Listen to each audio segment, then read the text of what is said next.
Ask 10 landscapers what the best stand-on mower is, and 8 of them will say the same 3 or 4 names. Skag, Toro, Ferris.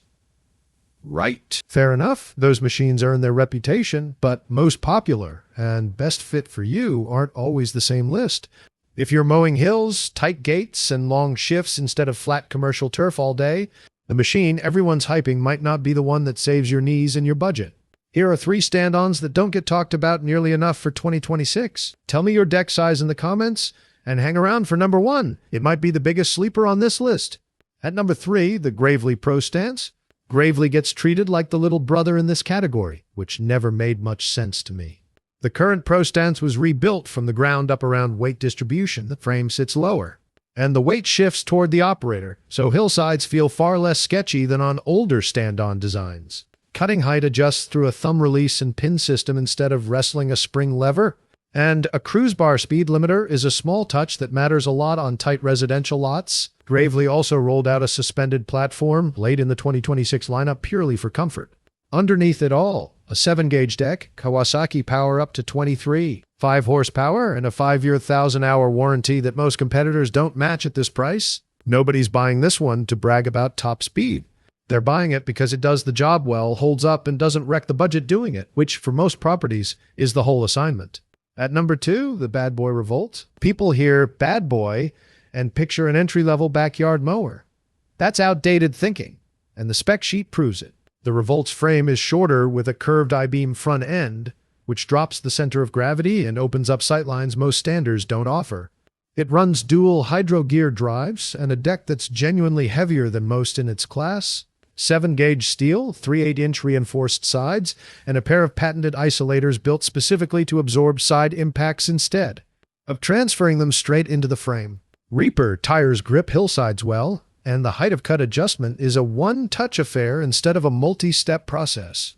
What stands out isn't one feature, it's that Bad Boy managed to make something this rugged without turning the ride into a punishment. Plenty of tough mowers beat up the operator along with the grass. This one doesn't, which is exactly why crews running full days on rough commercial sites keep coming back to it. At number 1, the Spartan KGXD. And this pick needs some context. Spartan carried a rough reputation for years, and a lot of that reputation stuck around even after Toro acquired the brand and put its own engineering standards behind it. That's the whole reason this mower flies under the radar. People are still judging today's Spartan by yesterday's version. The KGXD doesn't even look like a typical stand-on. It uses a sit-behind seat paired with a full suspension platform and an angled knee bolster, so the operator leans into the ride instead of just absorbing every bump standing up.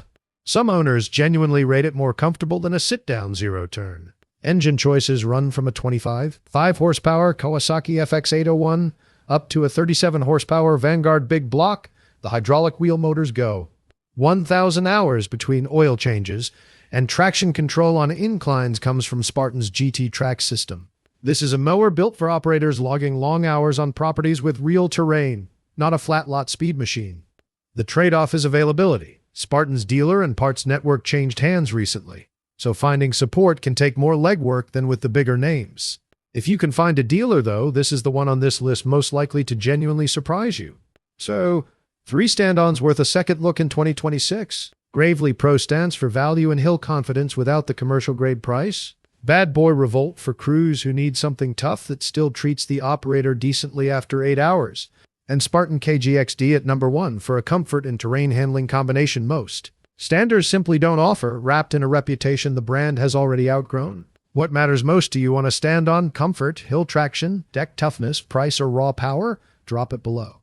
And if this saved you from buying whatever's loudest on the lot, like, subscribe, and I'll see you in the next one.